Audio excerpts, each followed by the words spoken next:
What's up, Lowlives? It's your boy Rhino, back with another stimulating episode of the Lowlife podcast. With me, as always, How y'all Eldano. doing? I'm Sorry, I thought you were loving, waiting for me. I'm loving the how often you're joining now. Yeah, man. It's so much better. It's so much better with you, Yeah, and it's so lonely. I'm happy to be able to do it more often for sure. Yeah, it definitely makes it easier doing it remote, because you can just like today you were just like working on your bike, and I don't know what fucking time I can record, like, because I've been so busy at work and shit. So it's nice to just be like, ready now. Bloop. Yeah, for But sure. Yeah, if you guys are into this shit, we said at the beginning that we wanted to do every single one that we could together, and that's still the point. But especially when we both have a lot of shit going on, like we both have bikes that need to be running by Friday. This is a lot easier. So if you guys are cool with this remote stuff, this is a lot easier for me to pull off. yeah, I think I mean, you got the setup over there. Actually, I gotta get out there and get you set up legit too. I just haven't had time. But an update. I'm no longer washing my balls in the bird bath. Yes. I fixed the fucking boiler yesterday. Good Monday. shit, dude. Yeah. Congratulations. Feels good to have hot water. We haven't needed the heat because it's been in the 70s, but hot water was a big thing. Taking a shower, you take these things for granted, Like, For sure. what the fuck, dude? But I like hardship in my life. I feel it makes me tougher, It does. I think that's scientifically proven. Yeah. You got to have a little hardship. Yeah, I could have called the HVAC guy out, but I wanted to do it myself, and I installed a brand new boiler by myself. So that's pretty fucking dope. Hell yeah, dude. Yeah. Like, had some problems. I mean, ran into some problems, and it was probably in a state dude, at one point I was just like straight up leaking propane gas into my face. Like, the main thing, I thought the shut off was like, I shut it off where I thought it was shut off, but I had to shut it off somewhere else. So like, I took the fucking, when I was taking it apart, I was like, I took the coupling off, and it was just like, and the basement was just filling with fucking propane. And then I actually had to cut that bitch out too. And I was like, I hope there's not a bunch of propane up in this bitch, because sparks are gonna fly. Yeah. Yikes. Yeah. So that was fucking dope. That was a good learning experience. Now I can add that to the list of things I can do, Your repertoire. Yeah, my repertoire, dude. Yes, sir. Well, good. Yeah, I'm glad you got hot water. I'm stoked on that. But it did put the build a little bit behind because I've been down in the basement troubleshooting that shit. I just have to paint and wire and then make sure everything works that I did. So everything's in place. I just have to I've been meaning to paint for days because it's been so warm out. But I keep on fucking up this Bondo, dude. Every time I try to get it just right. Yeah, so I had my rear fender. I told you the other day, because I was like, yeah, I'm gonna start painting today. And then I realized I didn't weld the nut onto the rear fender mount on the fender. So I had to do that. And then I had to Bondo that. And I was like, well, that's not gonna be ready for sanding today, And then I had to redo the tank too, because I had sanded it, but then I cleaned it off like legit. Like, usually you just blow and just like fucking, but I like legit cleaned it for painting. And then I was like, oh fuck, all the powder just was like in these little pinholes. I was like, fucking A, dude. So I had to fix all that shit. But now it's all sanded. I got my Dexter kill room set up, and I have that shit hanging up. So I'm ready to shoot paint Thick this week. Yeah. But while I was waiting for that, I got into the wiring.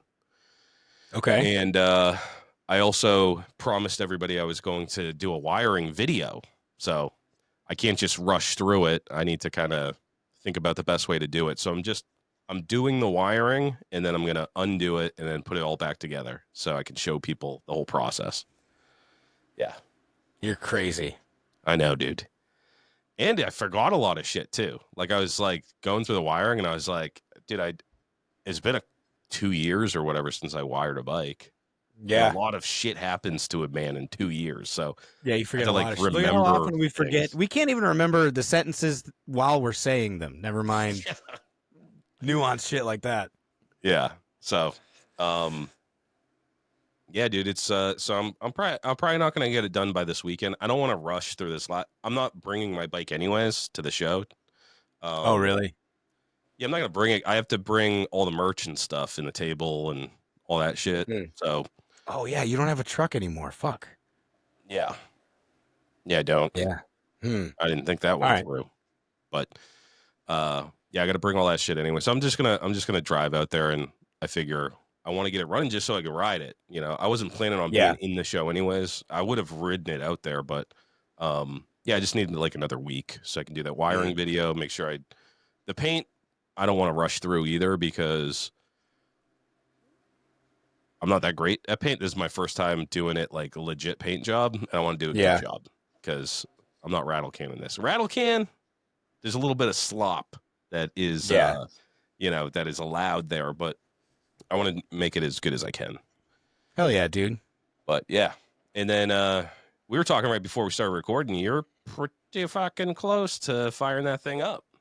Pretty close, yeah. I'm pretty certain it is completely wired. I've turned the key on and nothing smokes or pops or explodes. I got That's the oil in best it. feeling. It is the You know what- dude. That's genuinely been the scariest fucking part is turning that key for this Yeah. whole week. I've been avoiding it, and I finally got a coil in today, and I put that all in and was like, "Fuck!" I am at the point now where the next logical step is to turn this Yeah. key and make sure nothing explodes. Yeah. Ugh. And What? I think What? I Didn't have. you smoke something on the Gypsy Witch I was when you were? just gonna say it was on the scythe, or was it? Oh, Or was it the gypsy? It might have. I think it was. Yeah, you might be right. It might have been the gypsy. Yeah, I smoked a fucking brand new not Ultima CompuFire ignition. ignition. I knew it was something Yep. expensive. Yep. It had for whatever reason it had two black wires and they don't label them or anything and they were directional. Like they needed one of them needed to be the 12 volt and one of them needed to be the ground. Really? And I didn't know at the time how to test for continuity and check which one was which, so I just wired it up and Kevin was here too and he was like, "Yeah, that fucking looks good to me." And I turn on the key which was on the other side of the bike and he was staring at the ignition. As soon as I turned it on, he was like, "Turn it off, shut it off, it's smoking." Yeah. Fucking brown smoke, thing was fucked. So Dude. now I have PTSD from that. Yeah, dude. I always worry about that. Like I saw this video a while ago where this dude he turns the key on and the wires immediately just start smoking and then they set on fire. And I was like, dude, that's like my biggest fear because you spend so much time doing that. And dude, I'm in the same boat. Like all of like my headlight, my tail light, the Vos, like they all have just two black wires coming out of them. I'm like, but what I do is I have a little 6-volt battery with like little studs, and coming off of them are just two little alligator clips, and I can just kind of test it, like it'll actually Right. light up a light or light up the running light versus like the brake light. Yeah. 'Cause I'm stupid. I'm like a visual learner. I don't read wiring diagrams. I don't even have a wiring diagram. I tried to draw one out and it doesn't even help. It's not even like helpful. I need Oh to like man. see the bike and where the things are going. I'm the opposite, dude. I know in my head where shit needs to connect and whatnot, but having a wiring diagram like that one I sent you, that's like I don't have to think about it anymore. I did it every single wire, every separate assembly is a different color exclusively. There's only one green wire and it's to the coil. There's only one yellow wire and it's to the brake light. There's only one, you know what I mean? Yeah. And that for me is like I know, okay, I'm doing a brake light. I've marked it on this thing as a yellow wire going from here to here. Done. That's all I got to think about. Now I've got it. Fucking done deal. So it's just, yeah, it's like a recipe for me. If I have that laid out in front of me, I can't fuck it up. Yeah. Yeah. For some reason, I don't find them that helpful. Like, and when I start drawing one out, I'm like, I put the things in the wrong place, and I'm like crossing wires and stuff, and I'm just like, this is getting too confusing.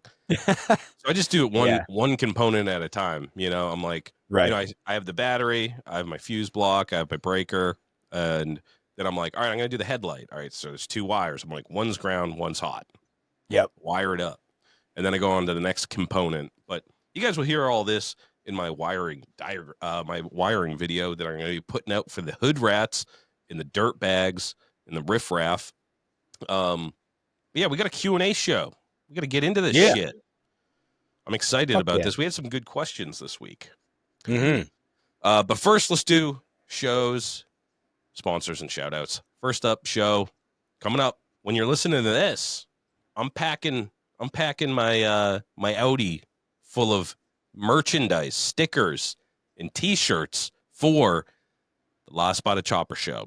That is starting this May 3rd, so it's Saturday, and you better be there. It's the best one in New England. For real. New address, if you missed last week's episode, there's new address, 1314 North Main Street in Haverhill, Mass. But yeah, get out there for that. It's always a good time. There. Yeah, they got the Chopper show starts at noon. And then they have band starts after 4 or something like that. No, band. So this year I just got a text from Ellie with like vendor info and shit. So bikes, it sounds like the bikes are going to be set up outdoors. So if you've been there for their swap meet that they do there in the back where all the vendors are set up, that's where it sounds like all the bikes are going to be. And then the bands are actually, I just saw today, the bands are going on at noon apparently. And then the awards are going on at 4. This is a rain or shine show.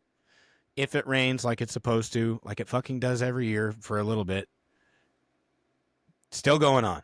It's fucking same program. So if you're vending or any of that stuff, bring your easy ups. They said that if you're a vendor, you can park your vehicle with your vendor spot and shit if you show up in a truck or a van or whatever. So they're doing the music like at the same time. Yeah, it sounds like the music is going to start and just sort of be kind of like, I'm assuming that they would set the bands up inside because obviously music equipment and shit. Yeah, they have that barn back there, like so toward that field. Right. So I'm wondering, I'm hoping that the music will kind of be playing just like while the show is happening. That's a great idea. I like that. As background. Yeah, for sure. I think that's sick. What time is vendor load in? 10 a.m. 10 a.m. Okay, so not 10 a.m. and there's not too early, and there is no Friday night load in. No, okay. So if you're out there and you're counting on that, there is no Friday night load in. If you're coming from out of state, from real far away or whatever, you need a place to crash or something. You need a place to store some shit. I'm in Manchester, about 45 minutes away from Haverhill, so hit me up. It's gonna be good. Fuck, who gives a fuck about the rain? This is the first one. Just come out. Just show up, whether on your bike or not. Show up in a fucking Subaru, as long as you can get out there, Just show up. It's good for everybody to be out there. Yeah. Get to shake the fucking dust off. It's a good time, dude. And we get to fucking be outside, so we can just drill fucking butts, dude, all day. Dude, fucking smoking mad tubes all day, kid. Hell yeah, dude. That's going to be fucking awesome.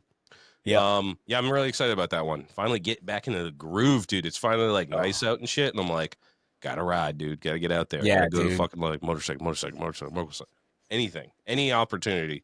And it's not like in the winter time, dude, you do that shit to cure your seasonal depression, but it's actually fun once it's nice out, Like once it's like it's time to ride. It's like, oh, it's bike time now. Oh yeah. All right. Speaking of bike time, get the Reviver show, dude. Coming up May 24th. That's Memorial Day weekend. Sorry, Aunt Rita.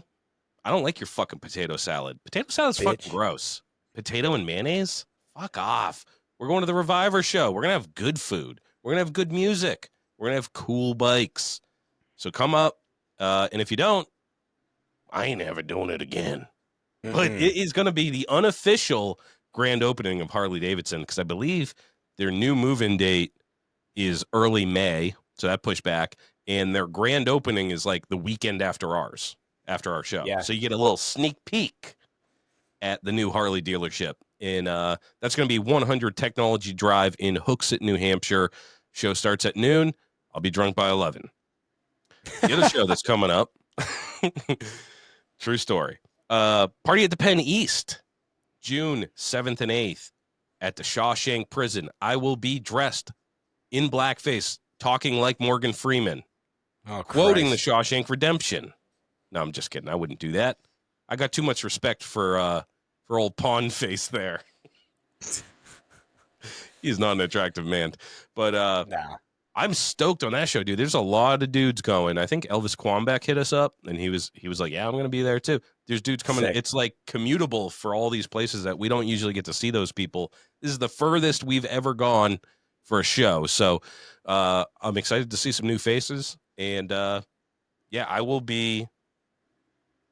I'm going to be partying the entire time. So definitely come up, say what's up. We're just going to be bumming around. We're not vending or anything. So nope. Yeah, come party. Friday night, also they're doing a pre-party Friday night there.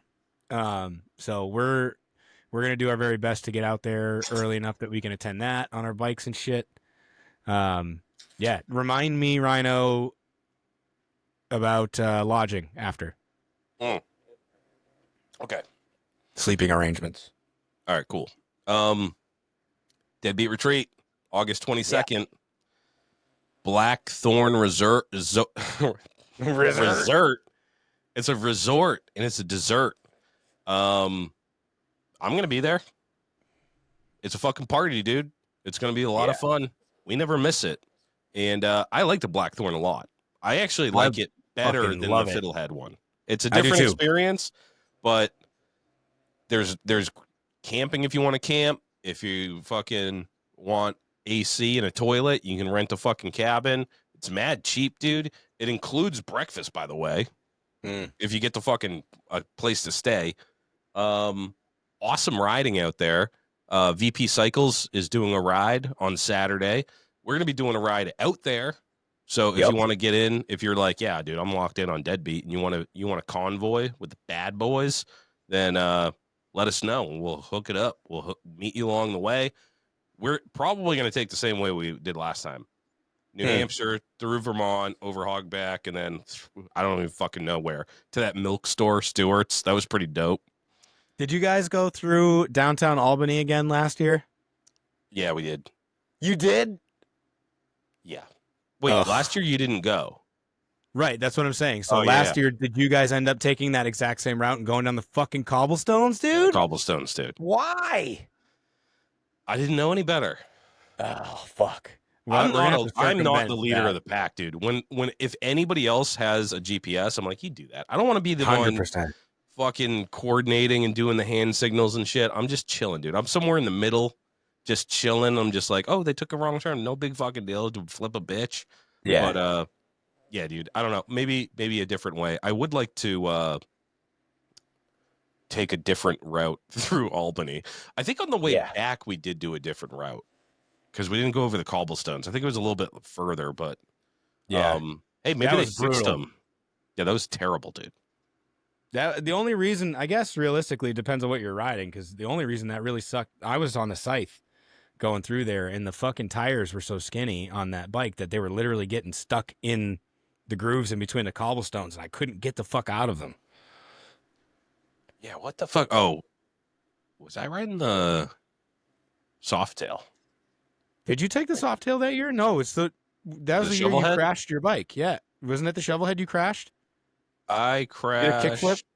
No, it was the Sportster. That was a Sportster. Okay. Yeah. That's right. Yeah, you took your silver Sportster. Yeah. Yeah, that wasn't... My wrist ain't never been healed either. Thanks a lot, Ronnie. Yeah. So distracting with your muscles. Yeah. I was like, who's that hunk? And then I was just like, whiskey throttle, wet grass, and probably like 700 beers. All right. Sponsor this month, Roth Cycle Solutions. We're going to be drawing one lucky winner right now. To get in on these monthly giveaways for these awesome pots, you got to sign up on Patreon, $10 a month, Hood Rat level. Not only do you get put into these giveaways, you get to listen to the bonus eps, full episodes of other Hood Rats.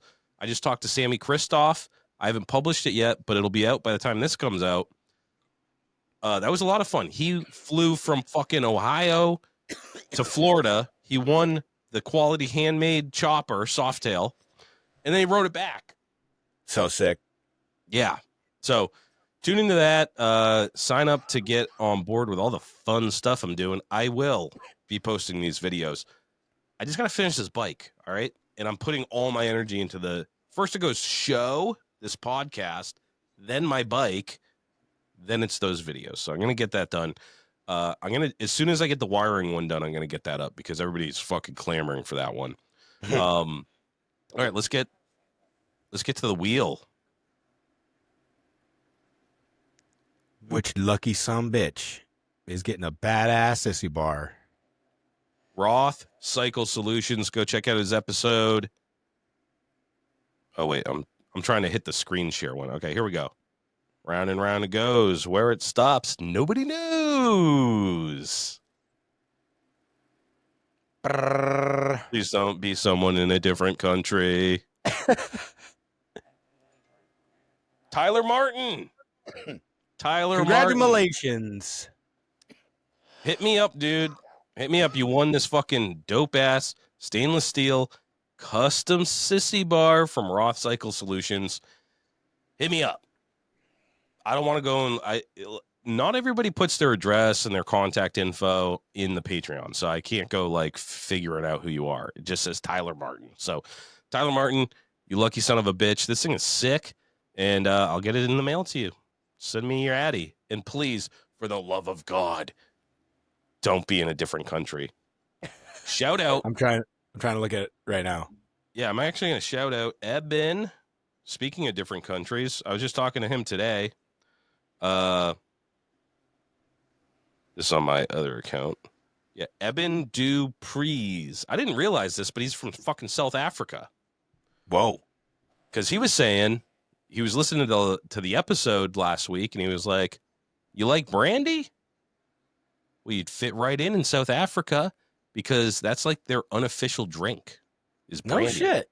They mix it with Coke and stuff. But South Africa is an interesting place. My old boss was from Africa, Matilda, and they speak Afrikaans, which is a really weird language. It's like part Swahili, part Dutch or some shit. Yeah, it's really cool. Fucking weird, dude. Really close high school buddy of mine was from Afrikaans, and it's unfortunate that I can't say it because it's literally their names, but their last name was derivative of the city, town that they're from. The father's name carried on. It's kind of hard to describe without saying their names, but the names stay pretty much the same through like father to son, but they like swap. I don't know. They like swap it around. It's fucking really, really interesting. And yeah, Afrikaans is really cool to listen to. And that's how I discovered biltong. Have you ever had biltong before? Biltong, no. It's like beef jerky. It's their jerky. I forget what it's made out of. Dude, it's so fucking good. Oh shit. Yeah. I don't know if you can get like it commercially. Beef jerky, but it's not. I mean, is it dehydrated meat though? Yeah, it's dehydrated meat. Yeah, that's what I mean. It's some sort of a jerky. Let me look it up. It's wild though because she's like, you go on safari and shit. Like they have fucking lions and fucking crazy safari shit down there too. This says whole cuts of beef or game like ostrich or kudu.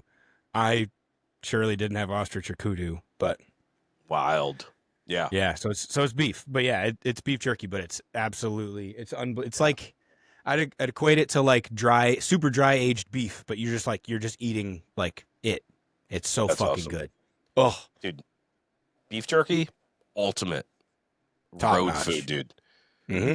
Stick a bag in your fucking vest, dude, when you're riding, and your fucking clock will tick all night, dude. Yeah, you you don't get have that to protein stop for shit, dude. Yeah, I love it. Right. Love beef jerky. Yep. Bring a toothpick. Yeah, it actually didn't get stuck in my teeth that bad. Oh, that's because you got round teeth because of Dr. whatever his name is. Dr. Rosenberg. Yeah, he rounded him off. He gapped him too. He took a spark plug gapper and he was like, so you don't but get beef jerky stuck in there. yeah, dude. Yeah, I love beef jerky. It's making me hungry. Thanks again, Raw Cycle Solutions. That fucking sissy bar is sick. Congratulations, Tyler Martin. Hit me up and we'll get that out. But we gotta get into these fucking questions because you guys came. You guys came hard. Giggity. But I got it pulled up here, and there's some pretty cool ones I want to get to, so I want to make sure we get to them all. So we'll just dive right into it. First one is from Espaceta. Have been building my bike from my on-bike toolkit.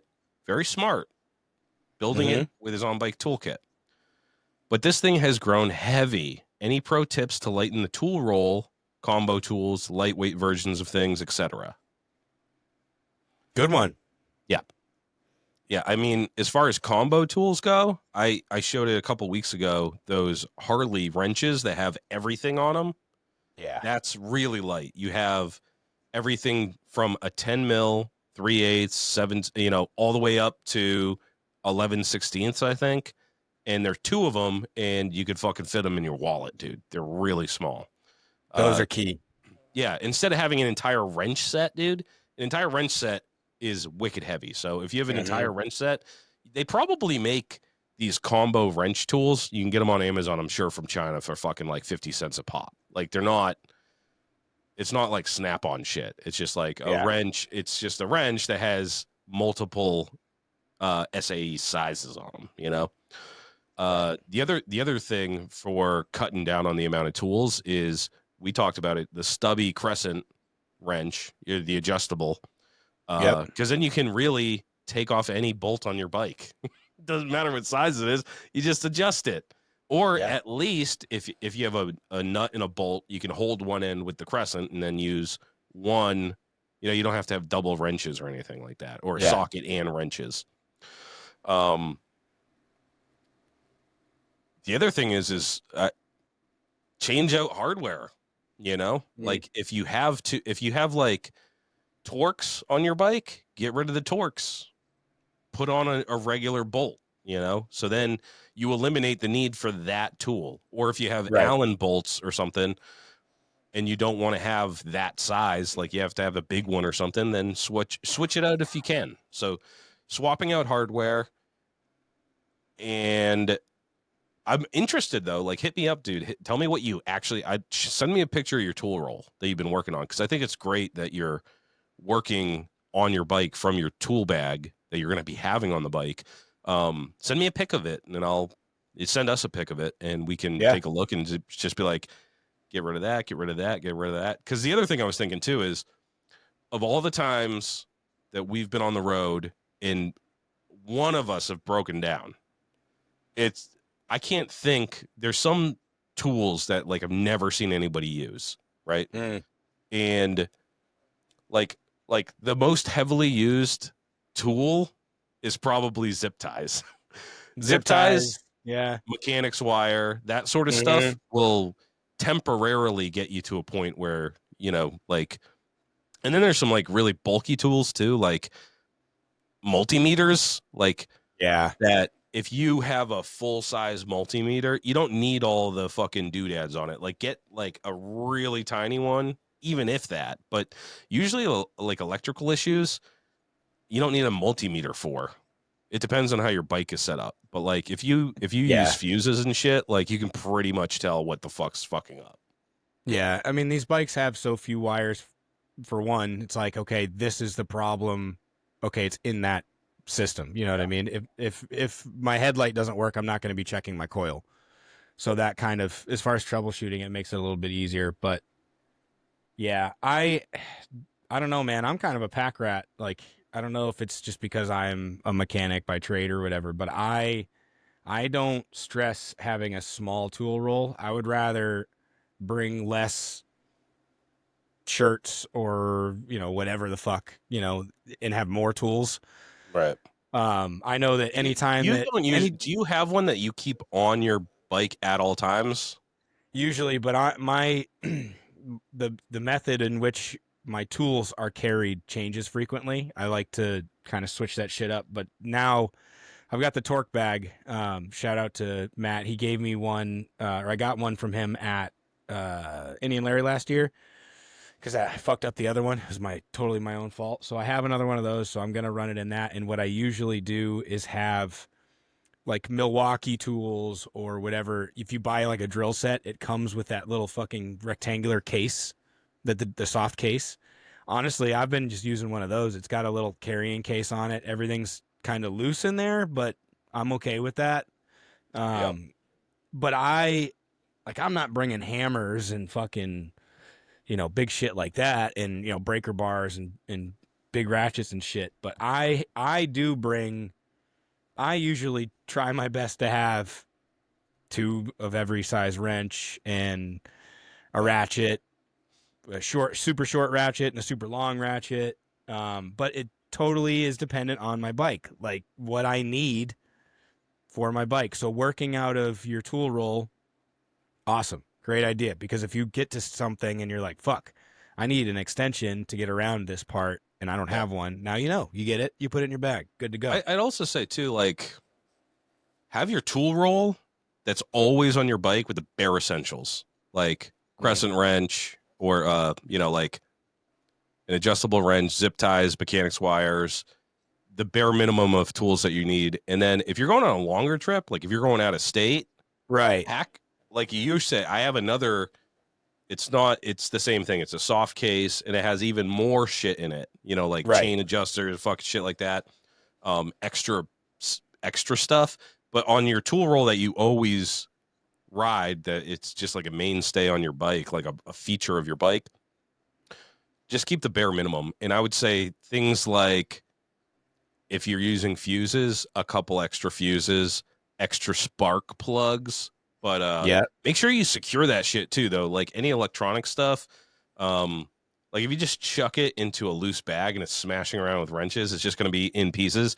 So if you're going to even keep any of that stuff, I would say it's mostly mechanical stuff, like on short rides that you would want to have. And if you get really jammed up, you're going to have to get the shit towed or have your wife bring the fucking truck and pick it up, Yeah, for and sure. then on longer rides, get like, take half of what you got in your tool roll and put it in a different tool roll, and that's the one that goes in your bag. Yeah, for sure. Yeah. But like, I guess essentials, that's kind of if you think about it, it's kind of a subjective thing. You know what I mean? Like my version of essentials, like I keep, I don't know if everybody knows about these things, but it's a throttle cable and a can. Yeah. Obviously your sheath or whatever, that's not going to break. But if you snap your throttle cable, you can pull a wigwam and fucking literally hold the throttle cable and pull it up and down to get you home if you really wanted to fucking take your hand off the right handlebar the entire time. But if you just have one of these little kits, they're like, I don't know, I just bought 3 of them. So they're pretty cheap. Them. They're very cheap. But they come with a cable. It's way oversized. You cut it to length. It's got a ferrule that you screw on. Keep a little tube of Loctite in there. Put a little Loctite on it. The tin is like a tin of Skull, dude. It's wicked small. Yeah, it's wicked. I put a one of the side saddlebags on one of the soft ones on the Evo, and literally the first thing that I put in there was that can. That's a good idea, because you can do the throttle and a clutch cable, like an emergency type of thing with where you have the little screw in thing. Yep. So you put your ferrules. The thing is, I bought these 3. The tins are actually, they used to be real thin, like an actual tin of dip. They've made them so that they're deeper now, but the contents only take up the tiniest amount. So you could put, like, it's a metal tin. I'll go get one. Hold on.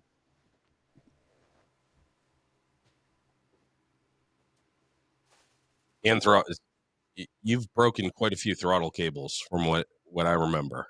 Oh yeah, all the fucking time. I don't think I've ever snapped a throttle cable.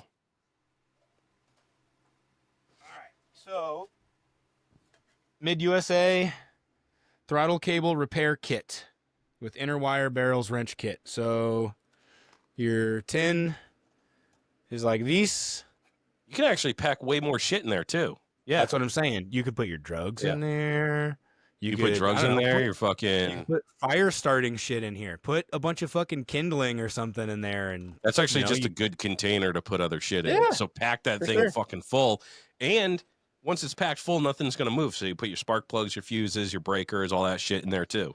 Yep, for That's a sure. great So idea.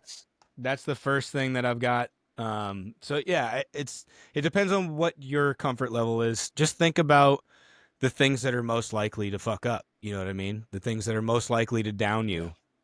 you. Wiring as far as like, oh, my fucking headlight rattled loose, or like if you're running an old halogen light, some would say it's not a terrible idea to keep a spare bulb in there. That's something Yeah. that for sure you got to have wrapped up in a fucking t-shirt or something, or it's just going to break. But Yeah. it's not a bad idea to Or have a new or bulb a or mad fucking, good fucking flashlight, that you could just yeah. stick on there. Yeah, I've seen that a few times. I did that. I had to do that. I had a little, they're called Cyclops lights. You click it 3 times to get the brightest setting. Fucking magnetic it right to the fucking triple Yeah. trees and rode for a little while like that. It That's worked. actually a great idea. I forgot. I wanted to add that to my tool roll as a light because when we break down, like how many times have we been racing? The sun is setting, like we're on the way Oh, back home, the sun's setting, and we have our phone lights out and shit, and then your battery's just like. So I yep. wanted to add like a nice little a mini super bright fucking light for that, and if I need a headlight, I had one that was sick, dude. It had a magnetic bottom, Mm-hmm. and I was doing work on my truck at night, and I had it underneath, like stuck to the frame. And then I got done with the job, and then I got my truck and I took it for a ride to make sure everything worked. And Mm-hmm. then came home, went to bed, woke up the next morning. The whole day went by, and then it got nighttime again, and I was like, "What the fuck, dude?" I had like ground effects on the truck, dude, and it was that fucking light, dude, was still on. It was still bright, and it was still stuck to the fucking truck, dude. I couldn't That's wild believe that it. it was. That's wild Yeah, that it was still on. yeah, Dude.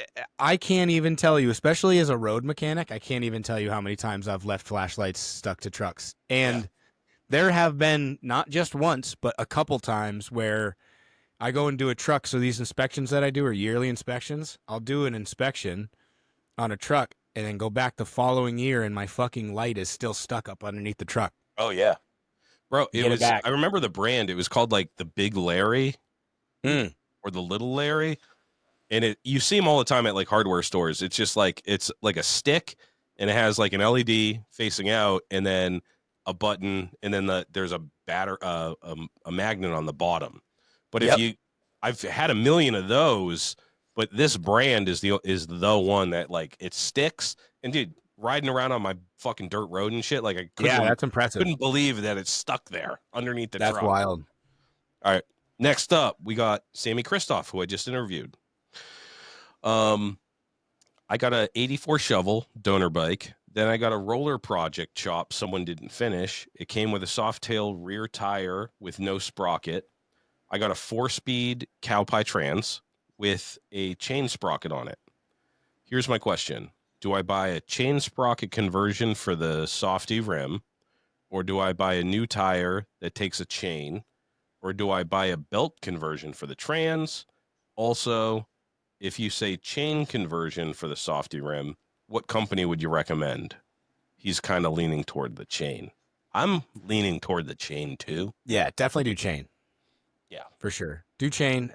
What I would do, yeah, just do a chain sprocket conversion. You should, unless you don't like that wheel, there's no reason to get a new wheel that takes a chain. Any Harley wheel that you're going to be running is going to have a flange for a 5 lug sprocket. So I would do chain conversion kit. The other cool thing with that is too, if you want to get crazy with it, you can, do some research or whatever, and you can figure out if you want, better highway speed or better takeoff from a stop, and you can play with your gearing ratios. You can put a different size sprocket on the front and rear, get different ratios. I didn't even think about that. Yeah, That's a great I point. don't. Is Yeah, you can do more with the chain. ratio Right. wise. For sure. You can do more with a chain. Chains just you can get I recommend the X ring chains, the O ring chains, DID, any of that stuff. Yeah. Don't They're get a really good. kit that has the chain and the sprocket. You know what I mean? Like No. just get the sprocket and then Yeah. get a chain and get a good chain. So here's what you're gonna need to know when you're ordering your rear sprocket for that thing. For one, is it a dish sprocket or does it need to be a dish sprocket? If you're putting it on, we say an 84, 84 with a cow pie. Yeah, I don't I know. heard never You're go gonna have to do. dished. I I know that some you I have heard to. always go flat. There's a dished one on the panhead. That's what it came with. So it's necessary for some shit. It depends on your main shaft, your transmission, and shit like that. Can you So just offset it though? Like what the doesn't it it just depends on your hub flange. You know what I mean? If you don't have enough space on your hub flange to go out that far, because that's the whole point of the dish is so that the actual sprocket teeth are out further, more distal away from the hub to line up with that yeah, but with wouldn't you the just be front. able to space that out? You know? Like if you need it further out, you don't need it dished out. You can just push it out and it's in line, you know? Not if I your don't know. axle isn't wide enough. Yeah, your axle, True. the Okay. ID of your axle would have to have enough to actually accommodate that and your brakes because you have your Right. brakes on the other side. Right. Okay. But what you're going to want to know is the outer diameter of the sprocket that you want, or the tooth, how many teeth you want on your rear sprocket, and then you're going to want to measure your actual hub flange. I don't have it over here, but I found this out the hard way. You can buy different sized flanges for the hub. So make sure that you're buying the right one for that. And then your front sprocket is just, yeah, I would just find a 4-speed front sprocket for a cow pie and then it's more than likely going to be a 150 chain. Um, I'd be shocked if it was something different, but yeah, you're going to need a 150 chain and then should be good from there. Yeah. I think just a recommendation on a chain. TC Bros has a good one. Mm-hmm. X ring for $100. And if you go Yep. any better than that, they leap. They leap up Yeah. to like $200. So I don't Yep. know. If you have better chain recommendations, I would say just bare minimum get an O ring or X ring chain, and probably don't order off Amazon for that. Go to a reputable dealer because it's important to have a good chain. I learned the hard way Sure. getting fucking just plowing through these shitty chains. Yeah. All right, Wigwam. What's your dream motorcycle? You want to go first? I think I'd like to have a rusted out piece of shit knucklehead that's just stock Yeah. with like the regular like just like a resto knuckle, but like all the parts are like period correct. Like one of those would be super cool to ride around For on, sure. just like as it was designed back then. Yeah, I agree. I think, yeah, I was going to say a stock, really anything Jenny Shovel era would be really fucking cool. But also, that panhead, that green panhead that Burke's V Twin just built and had Pete Quick Color paint, Oh yeah. that might be my dream bike. Yeah, see, Like, I was gonna holy go fuck. one of two ways. Like it's a dream motorcycle. I think like an old resto knuckle would just I don't know, that just scratches an itch for me. Sure. And then the other way I was gonna go is just like a perfect bike, like a perfect Yeah. chopper that someone built for you, you know? Really That must be anything so nice. anything that Junior Burke has built. Yeah. Yeah. Or He chop just ahead. doesn't miss. Or chop ahead, yeah. But Burke's that if you guys haven't seen it, check out Burke's V Twin on Instagram. That bike is perfect. It is that is like my dream motorcycle right there. Yeah. Yeah. Some people got it and some don't. Like like sometimes you can tell someone really knows motorcycles, you know. They know what Yep. looks good, they know what like they need to do, and they execute it perfectly. And Yeah. Burke's one of those guys for me is like I'm just like, damn, that thing's tough as fuck. I love that thing. And I don't know why necessarily, you know? And Yeah. like the bikes that I build I build a lot out of necessity, like I reuse stuff and like I'm not doing things the way they should be done, Right. And yeah, dude, that's a good point. Go check him out. He's a wicked cool dude too. He is, yeah, he's super We're awesome. hanging out with Wicked him nice at the dude. swap, dude. He's just low key fucking, but he's funny. Yeah. And if you ever get to see one of these bikes in person, take a minute, check him out. I like the way he builds bikes because he builds them. They're perfect. They're gorgeous. Right parts, right lines, all that stuff. But his shit is built over and above. Everything on his bikes is overbuilt like that. That bike he had at the swap, I think he said it had like 8 to 10 exhaust mounts. Mhm. Like everything, he doesn't fuck around. Like straight up, his bikes are gonna go forever. We got to talk to him. We got to get him on the show. For sure, yeah. Yeah. We definitely should have him on. Super He's nice dude. Tiverton, Tiverton, Rhode Island. Yep. Yeah. Yeah, for sure. Oh yeah, I definitely have to get him on the show, dude, because I used to live in Rhode Island too. I got a lot to say about Rhode Island. I got a lot of questions for him. There's an old Rhode Island expat. All right, next up we got, how is your experience, if any, running a dual headlight setup with an anti-gravity 401 or 801? Have you run either of those? I have not. I always do the 12. Only run a 12. Yeah, I've only run a 12 cell. Yeah. I'm running a 12 cell in the Evo. I know I don't need a 12 cell in the Evo. I've also never run dual headlight. Yeah, I'm running a dual headlight on a 12 and no problem. I would think it depends if it's LEDs going to I was use just going to say. Yeah. Is it LED or is it resisted LED or is it incandescent halogen, whatever? I bet it's fine. I bet a lot of dudes do that. I think so too, yeah. I see a lot of dudes running those the 401s on the older bikes. I mean, I guess it depends on what bike it is. If it's generator, if it's alternator, it definitely depends on what you got for a setup. You could definitely do one. So I would say get which one you want. I would go for the 12 all day. I've had so much good luck. I put it on every single motorcycle. I put it on the Shovelhead. I put it on my Evo. I put it on the fucking Sporty. They're awesome batteries, dude. I never have to fuck with it. Never have to charge it. Never charge it. All winter long, it just sits there and fucking starts right up as soon as I'm ready to ride.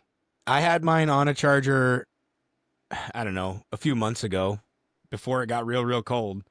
And I haven't touched it then. And I just checked it because I'm playing with the timing and shit. And I had my power probe on there and it's 13.3 volts.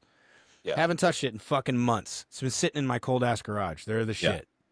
They say it has a hard time like in the cold weather, but I have not had that experience. I've started up in the dead of winter and like it doesn't seem to matter. It's worth the money to me because it's one less thing to worry about electrically. Like when you get those fucking shit, you're putting acid into a fucking, like, come on guys. We got anti-gravity technology mounted anywhere. It's mad small and they're wicked nice batteries. I think they're like $250. I don't know how much the 401s and the 801s are, but I would say fucking run it, and if it doesn't work on both headlights, just go down to one headlight. It'll definitely do one, but I think an LED dual headlight could run off that.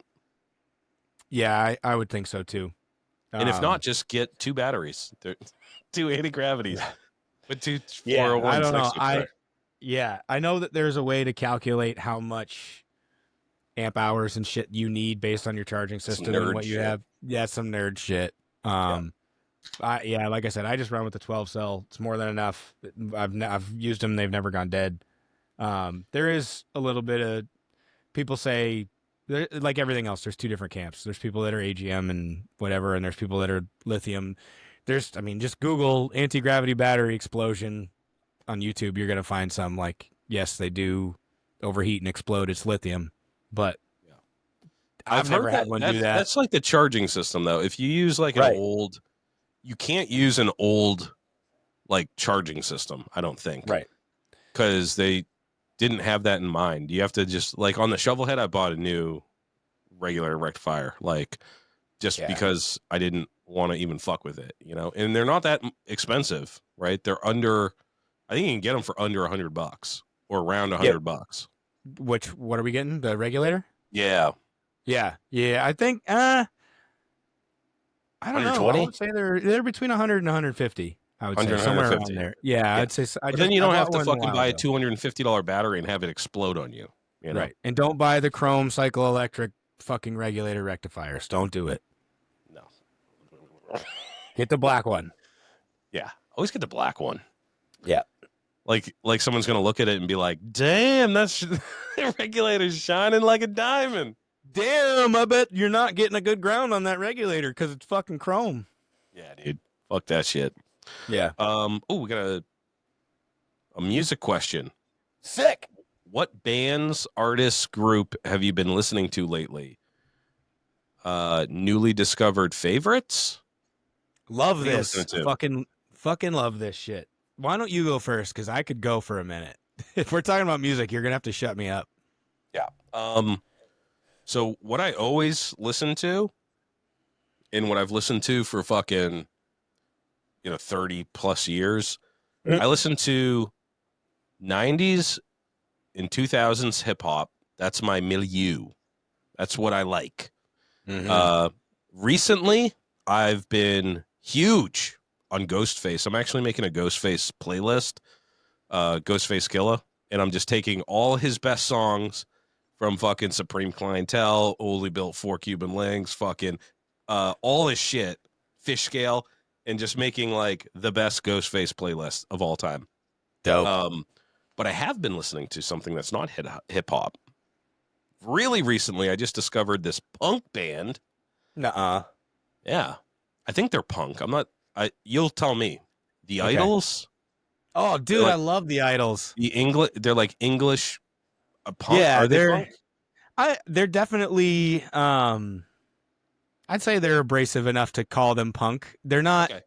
They're not traditional punk rock for sure, but No. I love Idols. Yeah. They're pretty. Fairly. I mean, they're not like a new band, but they're from the 2000s, like Yeah, mid 2000s or from whatever. the UK. Actually, Yeah. they have, if you're familiar with the the Tiny Desk concerts, I think that's where I saw it. dude, theirs is one of my most watched videos on Yeah. YouTube. Yeah. Yeah, It was so good. what is it called? I'm Scum. Yeah. Dude, that fucking song rocks, dude. My favorite is what's it called? Don't never fight a man with a perm. Dude, I'm going through because I was just like, I heard that song. I think it was on Tiny Desk, like, and I was like, dude, that fucking kicks ass. Yeah, I dude. love that They're song. really good. I like And then that I the just front started listening man. to. I got their Spotify channel and shit. Yep. I like that the front man kind of looks like if Tom Hardy was like a street criminal. You know what I mean? Yeah, dude, he looks dope. Like, Yeah. it's hard enough, and I don't know. I grew up. I listened to a lot of punk, like growing up. So, uh, I like punk music. You Mm-hmm. know, I just don't like go out. I listen to a lot of old punk too, like like Stooges and shit like that. You know, Okay. you know what I mean. Okay. Uh, I didn't so know like I that. like the really early. I don't even know if it was punk at the time, but like whatever that Velvet Underground, like Stooges, Iggy Pop, like all that shit. The Yeah. Animals. I like that shit. Those are all the progenitors to punk rock. Those are Yeah. all like pretty much everyone that you just named. They're credited with helping start punk rock. Yeah. So early, start. But I also liked dude, I was huge. I liked ska a lot too. Yeah. I don't know if that's cool, but like I listened to Less Than Jake and fucking Mighty Mighty Boss Tones and all that fucking shit. It It's still funny you holds say up. that. Yeah, so I'm not real big into ska. I used to like ska, but today was the first day. It's like 75, 80 degrees out today. It's fucking beautiful. And I went to Derry to pick up my kid. I don't know if you have one of these, but this song, I play it every year. It's like the first like really really nice day where you're driving, all the windows are down, like, and it's nice enough to do that. Cut off shirt, all that shit. And it's The Science of Selling Yourself Short by Less Than Jake. I Oh no don't know shit. why. I think it's just the like the hooks and the riffs and stuff, because the song is actually like, it's very self-deprecating. I'm not really there for the lyrics. It's just the vibe of the song is very like, all right, it's nice out, feel good. Ska's It's fun music. it is, yeah. I actually I met the dudes from Real Big Fish. You ever Oh listen to shit! them? Yeah, yeah. Yeah, so when I went to Norwich, they played the junior ring ceremony my freshman year. I remember one of the upperclassmen came up and they were telling us, like, because I was a freshman, I was a recruit, so they were like, "All right, the ceremony's coming up. You're gonna go to the ball and do this, blah blah blah." And then this band, Real Big Fish, is coming to play. And I remember being out there like, "Fuck yeah!" Nobody else knew who Real Big Fish was, so there Yeah. was like, dude, I swear to God, out of the entire college campus, there was maybe like 50 of us who actually went and watched them play in the field house. So Yeah. we were right up front, and then afterwards they were like, "We're gonna go chill in our van if you guys want to come hang out." So we all went and fucking I hung think out with them after. I hung out with them too. I Really? think. No Yeah. shit. So when I was living in Gainesville, Florida, it's a college town. A lot of music acts came through, Mm-hmm. and my cousin, he was like a musical dude, and he lived in what we called the music house, and they had fucking all the dudes that lived there were in various bands in the area or whatever. But when bands came through, they always play, and they'd play at the house, and it was just like a huge flop house. There's like fucking 15 dudes lived there, That's and sick. I want to say, I'm pretty sure, dude, I'm pretty fucking sure, and I think the timeline would match. Real Big Fish came through and they played like in the fucking, they had like a living room was just like this stage, and they'd come through. I never liked Real Big Fish. I thought That's they were funny. kind of gay. Yeah, they're definitely more on the corny side for sure. Yeah. I love reggae and rocksteady and all that stuff. That's the stuff that ska came from. But Mhm. yeah, the ska, like the Streetlight Manifesto and Real Big Fish, Less Than Jake, all that kind of stuff. That sort of, there was a time for it for sure. I was super into Yeah. it when I was younger. Skateboarding and all that shit, Aquabats, all that stuff, super into it. But yeah, I sense. Yeah, I'll listen to like the Pioneers or like Desmond Decker or Toots and the Maytals. I was listening to that today. That's perfect. Like it's wicked nice out, and Yeah. you're Yeah. still getting that like that ska feel without the like fucking Corniness of dudes that basketball play like corniness. brass instruments. Yeah. Yeah, Yeah. exactly. It is fun music though. I like, you know, I usually listen to, you know, gangster rap and shit. And that's like what I really like, but I'm nostalgic as fuck too. So I grew up listening to punk and Blink 182 and fucking I'd go to those concerts and shit, and Yep. uh yeah, I still like listening to it. And it's since it's fun, it's like, yeah, it's like summertime, like you're out by the pool throwing some fucking, I don't know, Millen Collin or something like that, and it's like Oh, fun. dude, Yeah. we've got more in common musically than I thought. Yeah, that's cool. We should talk more punk We because should make a playlist for the podcast. we should. That would be We should make sick. two. We should make a day, and then like we listen to each other's. You know what I mean? I'm so down for that, dude. Yeah, let's do that, Cool. and Fuck we'll yeah. share it with everybody. So, all Yeah, right, for sure. We'll put them on that's a great Spotify and we'll question. share them out. Yeah, I like that. All right, so let me do mine, bitch. Me? Yeah, I didn't I haven't- deserve that. I haven't talked about what I'm listening to yet. All right. So yeah, Toots and the Maytals and stuff. Right now, I'm just looking at my Spotify, like my most recently listened to. Toots and the Maytals, Pioneers, Calling of Arabia. Shout out. Those are the two of my best friends in the whole world are in Calling of Arabia. And they just re-released an album from back in the day. So go give them a shout if you like. How do I put it? Fast, angry, protest hardcore. New York Hounds, they're like little oi type deal. Haywire, fucking kings of hardcore right now, kings and queen of hardcore right now. If you're into hardcore and you don't know Haywire, you're not into hardcore. Speed, listen to some fucking Notorious B.I.G. today, 10 Crack Commandments. The Bruisers. Lost Legion is a new one, so we were talking about some new ones that were instant favorites. Two very specifically for me, actually three. Lost Legion, they're more of an oi band out of oi punk out of I believe they're Chicago, if I'm not mistaken.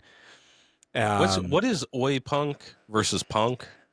Oi is let's see, how do you describe oi? Oi is punk rock but slower.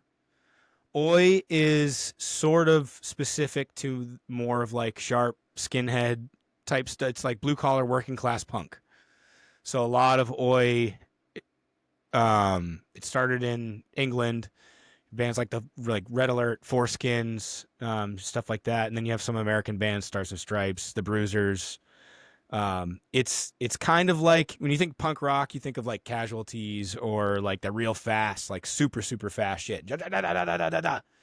Oi is that, but slowed way the fuck down, and usually something to do with like Blue Collar or Brotherhood or something along those Did it lines. come out of England, you said? Yeah. Yeah. Yep. Okay.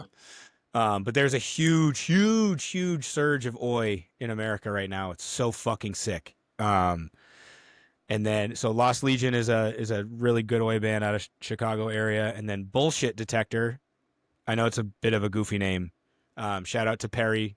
He put me onto these guys, and then I later found out my buddy Adam is actually homies with them. They're from San Antonio. Absolutely, completely obsessed with this band. Like as obsessed as I have ever been with a band. I listen to this band every single day. Have since Perry showed it to me. There's no way I'm not in their top 1% of listeners at the end of the year on Spotify. Like absolutely obsessed. It's great. It's tough vocals. It's still raspy. He's not screaming. You can understand more or less what he's saying to, someone who doesn't listen to this kind of music. But it's like there's some pretty guitar parts, and it's really really interesting music. Give it a shot. Similar to New York Hounds, definitely give that a shot. And then Champagne is another band that I'm recently on. God, I fucking love this band. They're like all their songs are about like I'm gonna come fucking beat you up. Like they're super fucking tough, very well written, killer vocals, awesome drums. Champagne's sick, and they're actually coming around soon. So I've been kind of studying up on them. So yeah, if you're into any of that kind of shit, give those a listen. Let me know what you think. Yeah. We got to come up with this playlist. How many songs per playlist? You're gonna have to put a number on that because I could go for fucking days. That's what I was thinking. Let's do like 50 each. 50. I was thinking 50. Let's go 50. Yeah, I think 50 each is safe. Rhino's playlist, Dano's playlist. Yeah, and we'll get that out. Probably not by Friday, but we could also, I mean, the cool thing about that is we could just keep adding to it and updating it. You know what I mean? We just keep updating it. We could share them, make them public so everybody else can find them. So a little homework for us. 50 songs. Dude, I like it. By next episode, we'll try. Sure. Yeah. Okay. Fuck, I'll do that tonight. All right. We got more music questions too coming up. But first, Bikes and Chill. I'm from Western Washington. There's not much of a chop scene out here. No swap shows, nothing. With little to no resources, what's a good and cost-effective way to go about acquiring parts and materials? My next big project is building a seat, but I still have a lot of ideas for this bike, just not much of a community or network. Okay.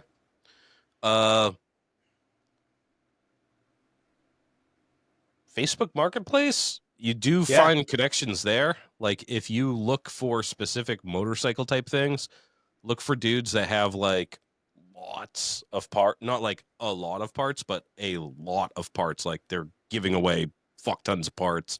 Right. Those dudes know the other dudes that are into this, on Facebook too, you can find groups like as little as I use Facebook, every time I go on there, there's like a New Hampshire chopper builders group and whatever, Manchester Harley aficionado group. So like there's got to be something out there. Hopefully that'll help you network.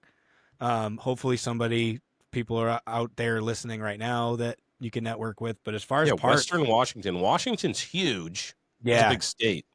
It's a big one. So, I mean, I don't know exactly where you are in Washington, but no swap shows. If you want to find parts, I would say Facebook Marketplace is great to network and find parts.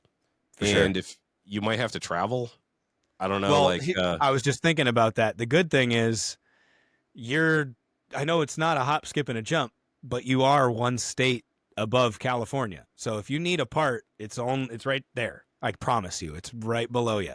Just go south. So if you take your Facebook Marketplace radius, make it huge and drag it so it starts, at the wherever the getting spot is.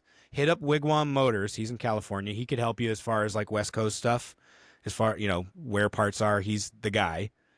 Who else is But from Washington though? Dustin Asleep. Isn't he Washington? I believe so. I don't know where in Washington, and like I said, it's a big state, but Yeah. he knows dudes out there. In fact, we're gonna have him on the show because he's got some shit going on, dude. He hit me up. Yeah, dude, I'm real proud of that kid. I've been talking to him for fucking years, dude. We did some. We've traded. He's done machining and shit. He did the custom taillight on my Sporty. No Traded for shit. some vapor honing work and shit. So he's definitely in Washington. So Dustin Asleep, Beck Built Fabs, I think is his business name on Instagram. So hit him up for sure because he knows he's been plugged in, dude, in Washington for a long time. I want to say he's in like the Seattle area. I don't know where. I think that's west. Wait, which way is west? Yeah, I think it is, right? Yeah, because it's western. isn't Seattle on the coast? Yeah, Yeah, I think so it must be. So yeah, that could be a good one. And then realistically, as far as parts, like I'm assuming you're not just talking about takeoff OEM NOS shit. Like you got Lowbrow Customs, Throttle Addiction, TC Bros, Deadbeat Customs, Prism Chopper Supply, Swapper, Swap. You could do Chopper Swapper for sure. They have an app. eBay Motors, great one. I got a ton of shit off eBay Motors for the Pan and the Evo. Oh, especially for like places is fucking become a hood rat.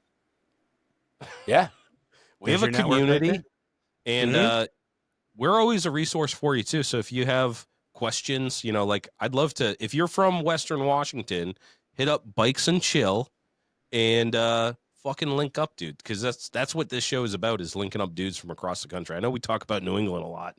You're on the other side of the motherfucking country, but you're a homie. If you're listening to me right now, bud.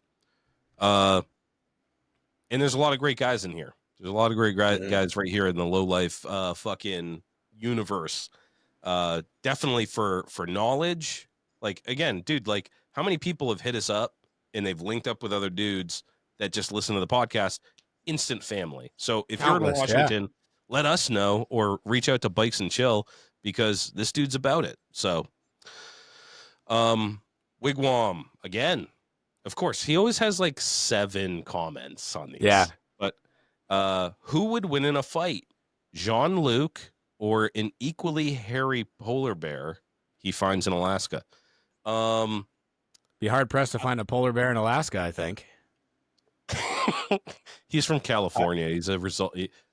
He's closer to Alaska than we are. Yeah, and you'd be hard pressed to find an equally hairy polar bear. Jean-Luc is a hairy dude. Yeah. My money's on Jean-Luc. Yeah. And yeah, who would win in a fight? Jean-Luc all day. He'd throw the fucking chopper sauce in that bitch's eyes, clap it, box his motherfucking ears. He'd be riding that polar bear by the end of the fight.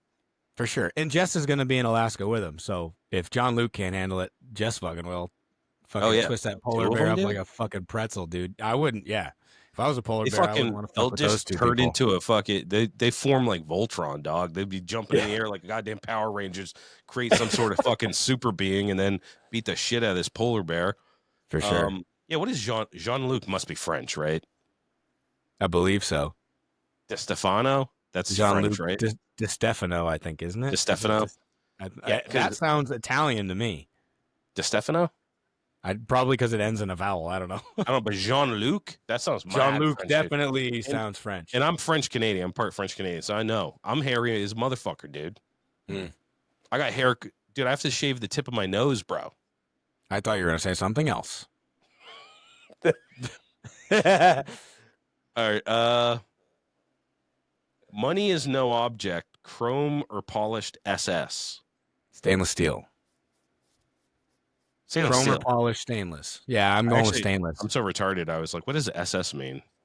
Yeah, dude, I go stainless. I'm a stainless guy, dude. Big time.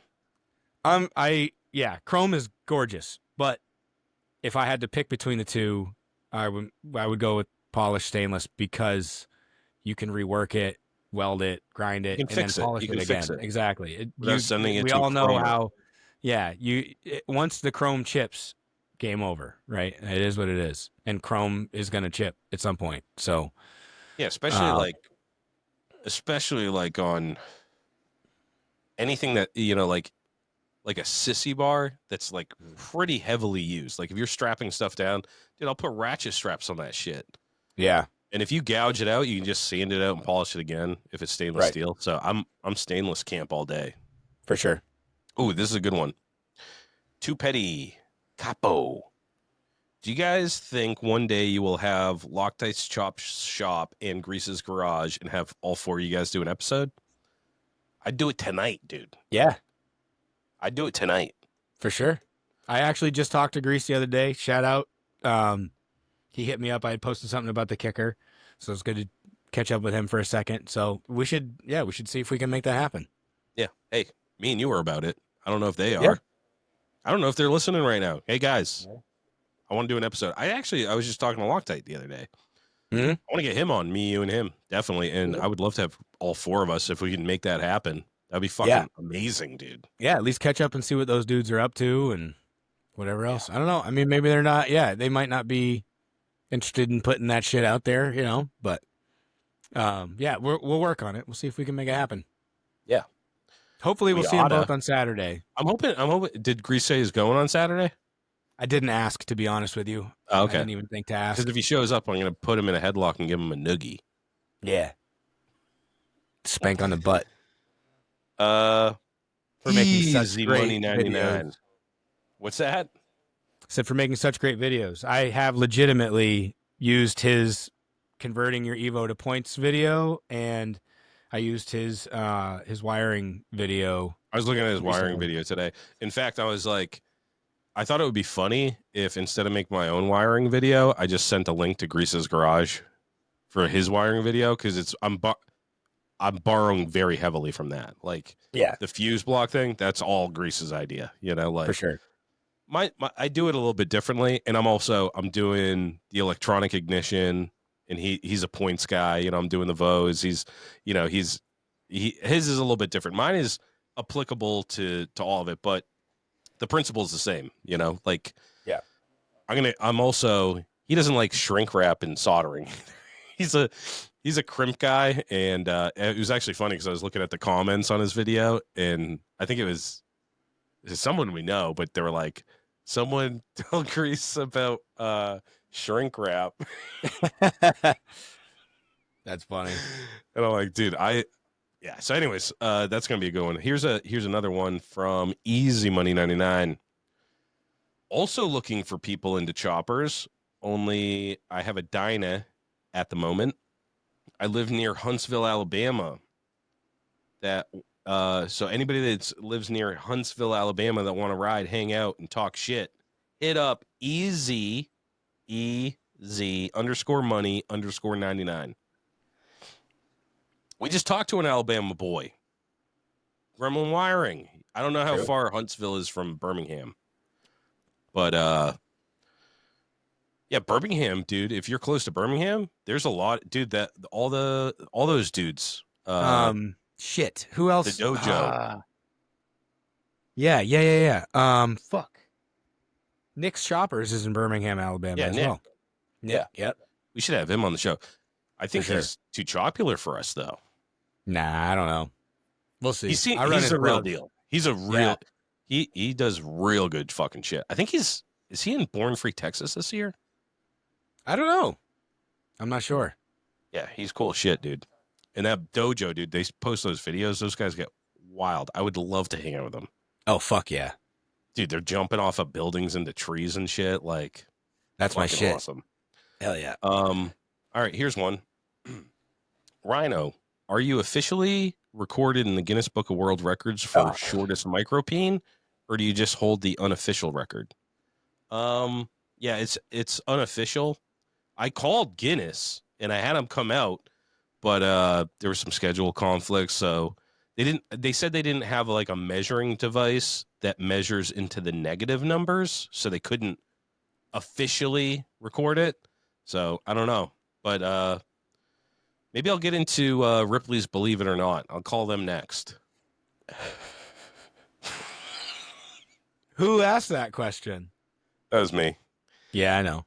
I don't have my burner account anymore Yeah, to I thought you troll didn't my have. own show. I didn't think you had Rhino Resto anymore. I never use it. Oh, I never use it. So like every once in a while people hit me up on there, but like I'll go and I'm not a social media guy. I don't like doing like the social media thing. So bare minimum, my commitment to everybody is on the Lowlife page, I will respond to everything, whether it's mm-hmm. an emoji or a fucking comment or whatever. That's where I live, is on the Lowlife page. So if you're hitting up Rhino Resto, like I'm not doing vapor honing anymore, so I'm not like very active there. Sometimes I miss stuff, but um, Pizza Overlord. Another music question. When is Rhino finally going to get into heavy music? Fuck it. Metalcore, deathcore, hardcore, anything at this point with the word core in it. Also, Dan, what's your thoughts on ignorant ass beatdown, such as Big Ass Truck, Pissant, Tsunami, Early Body Snatcher? I love This listening to you paragraph does read not make that. any sense to me. Listening to you read that was so fucking funny. Like you were reading something in a different language. Yeah. He's saying you need to get into anything with core in it, hardcore, metalcore. I disagree. Fuck metalcore. Um, What is metalcore? metalcore. Some people call it crabcore. Um, it has its place. Lots of people are into it. Not my thing. The main thing I don't like about most metalcore is it's super overproduced and there's usually like some fucking real high pitched male singing, and I don't like that at all. I don't want to listen to that. Like, I don't know. The emo voice should stay in emo. I want to listen to acoustic guitars and fucking, if you're going to have that little whiny voice, do it in emo. I don't want to hear that when there's distorted guitars and fucking double bass and everything else. Yeah, I don't think So I would like that either. I don't fuck with you. Definitely would not like metalcore. If you were going to get into anything, I would say I could probably get you into like older hardcore, like Cro-Mags and some stuff like that, which I'll throw on the playlist. But that's where I'm going with this. We're going to do the playlist thing. That'll be a We good should actually do a opportunity whole for you episode to. where we do the playlist and then swap and then analyze it. You know what I mean? Mhm. Because I That's a want great to listen idea. to all 50 songs and be like, I didn't like this, I like that, you know, type of Yeah, shit. and then we can go over which ones you liked, and then we can curtail your tastes even further from there. Yeah, refine Yeah, it. yeah. I like that. And then Yeah, dude, I'm open to getting into this shit. You know, like I'll dip my toes in. I will. I have already committed. I'm going to a hardcore show this year. yep. Oh, show like a legit one, and that's all I'm doing there. And me and Dan are gonna go there, and we're gonna, you know, throw some bows. No. I'm fitting to be in the pit. All right. Well, you can't hold me responsible. That's just cray cray nowadays. Yeah. The thing is, it's hard to find music unless someone guides you. You know what I mean? Like Yeah, for sure. if someone goes, listen to this song, like send me songs and I'll listen to them. But the other thing is, I mean, music is dictated, like liking a certain thing is kind of dictated by what kind of mood you're in. You know what I For mean? sure. And there's times Definitely. when, dude, like I like fucking Pantera and Rage Against the Machine and harder stuff like that. You know, like Mhm. I know they're probably, since I know them, they're like really commercialized, but uh, like I like that shit, but I don't listen to it all the time. I'm mad chill, bro. Like most of the Yeah. time I'm chilling. I don't road rage, you know? Right. Like I get down sometimes, but like very few and far between do I actually like lose my fucking shit. And I feel Right. like that's why I stick to the hip hop a lot, is just because, you know, they talk about murdering people, but it's not like, I'm going to bash your head in. It's just like, I'm going to shoot you. It's just like Yeah, laid back violence. for sure. I feel But like I'm that's into it. definitely I'm more open your to it. speed. Yeah. So send me some recommendations. Send me specific songs too. Don't just be like, oh, check out Jimbo's Hematoma. And then I have to like sift through their discography. Like just send Yeah, me a song and be like, this song's fucking sick. Listen to it. Or for even sure. better, be like, listen to it if you're feeling sad. Listen to this if you're feeling mad, you know? Yeah, For sure. There's vibes in songs, for sure. Yeah. There's feelings in songs. And send me songs. I'll listen to them. And how about this? Let's do three playlists. All right. Mm-hmm. So we're going to do Dan's picks, Rhino's picks, and then we're going to have a listener's picks. So Good send me idea, yeah. specific songs. I'll put them into this listener's mix. It can be from any genre. I don't care if it's fucking Johann Sebastian Bach. I'll put it on the playlist. Sure. And we'll So why share don't we them do all this? out. Why don't we do this, Rhino? You have more than enough going on. You wear enough hats. Why don't we do this? If you have song recommendations, send them to my email, dan@lowlifepodcast.com. I will go in on Spotify. I'll create the playlist and shit. I'll curate all that stuff so you don't have to worry about. I mean, obviously you're gonna have to do your own, but and then I'll take your shit. You can eat. I mean, you could get it to me however you can get it to me, whether it's Instagram I'll just or create, on email I'll create a or playlist whatever. and shoot it over to you. Yeah, and then I will populate as you guys send them in. I'll populate that, and then we can confer with all that shit. Can they I would DM love you to on bring Instagram? more. Yeah, DM me on Instagram. Fucking text me, email me, whatever. No Luck Paintworks at No Luck Paintworks on Instagram, or Dan at thelowlifepodcast.com. Yeah. So yeah, that'd be fun. Shit. I'm so down to bring music into this and talk a lot more about music. I gotta look at the licensing stuff, like the copyright stuff, because I think it would be cool to do an episode where we play the music, like at least an excerpt of it. I was gonna say we got to look into that, because shout out again to the Hardlore podcast. When they do they'll do an episode where it's like the top 10 best intros or whatever, and they can't obviously play the whole song, for one, because you don't want to play a whole ass song on a podcast, but for two, they just do like a quick little snippet of it where they're like, oh, this one riff, they're talking about the 10 heaviest riffs, they play a couple seconds of that riff. So I wonder if we could get away with that, so even you could just get an idea of what the song sounds like, you know what I mean? Yeah. I think you can that. use it for commentary, like a certain amount, like if you're doing commentary on it. Yeah, but if you were to sit here and be like, oh, let me show you this song by Colin of Arabia, and just sit here and hold it up to the thing for the actually, full it's a great song. a great podcast. I'm going to shout out Custom Destruction, Chop and Roll. It was just a music podcast that he did. No shit, I didn't know he did that. I don't know if it got taken down or whatever, but yeah, dude, Chop and Roll. It was just Wes over there, Custom Destruction. And it's like he was just DJing, and he'd play cool shit. He'd be like, "Oh, this is like fucking psychedelic rock week or whatever," and he'd just play a bunch of shit. It was fucking awesome, dude. That's killer. And I know for a fact via Perry that Wes and I are into very similar music and shit like that. We should have him on to talk about A, just what he's been up to, but B, he hasn't been on forever, bro. Long time. He's crushing it. Yeah, for sure. That'd be good. That's a good one. Yeah, check out Chop and Roll. See if it's still up, because he actually played a lot of really great music, and it was different stuff every week that he did it. Very cool. And he's funny. So, all right. Next up. Hold on, let me answer the second half. Oh, it's the second half. Dan, what's your thoughts on Ignorant Ass Beatdown? So Beatdown, Rhino.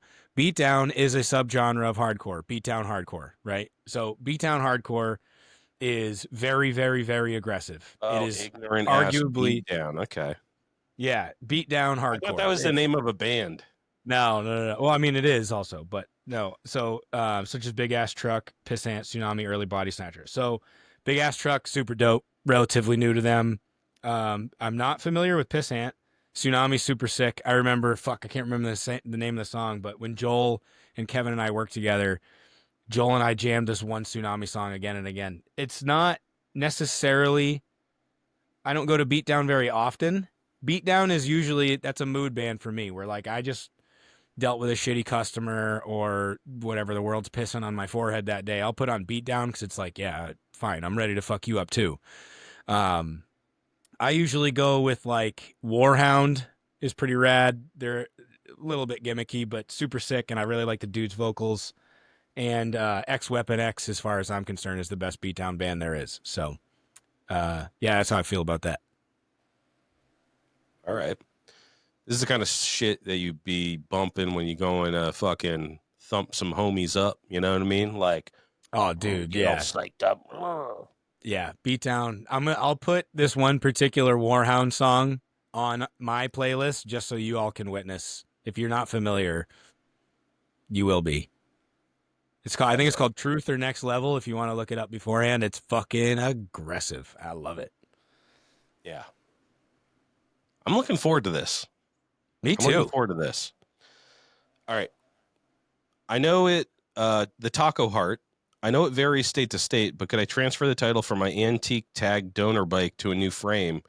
I don't want to get pulled over and lose the bike. The VIN is not on the engine for that year.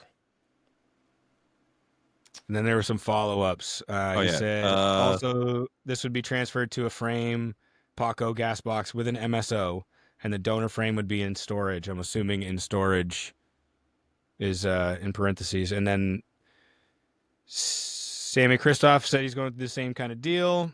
As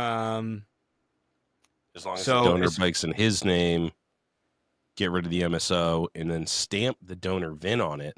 That's some, that's some. That is risky business right there. I would rather just not have anything on it. Right. So, yeah, at the risk of incriminating myself here, potential future evidence, just get a plate that is valid, that your township or city will just keep sending you every year. Hey, you got to renew your shit. So your registration sticker stays current. And then put that on the bike that you ride. And then I personally, the last 3 bikes that I've built haven't had any numbers visible on the frame or any of that shit. As far as like MSOs and all that stuff, I barely understand how it works here. I wouldn't even venture a guess at how it works in any other state. As far as I'm aware, if you have an MSO, then you just title it off that MSO, right? That's what I like on a gas, like on the Sportster that I have down there. I have that gas box frame. Yeah, and you call them, and they give you an MSO, which is like a new VIN for it or something. Right. I've never heard of anybody personally getting jammed up that the frame and the engine don't match. Like, if you register it, you have a valid registration. I don't think it's a problem. I have heard of people getting jammed up on like the match. You'd have to have a real fucking hard ass cop doing that. Yeah.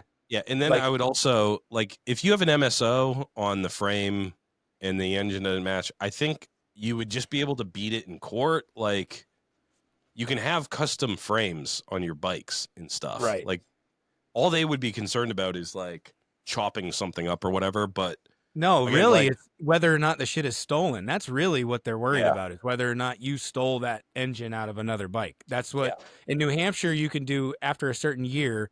You can do a VIN verification where you don't need a title or any of that shit. All you need is a bill of sale.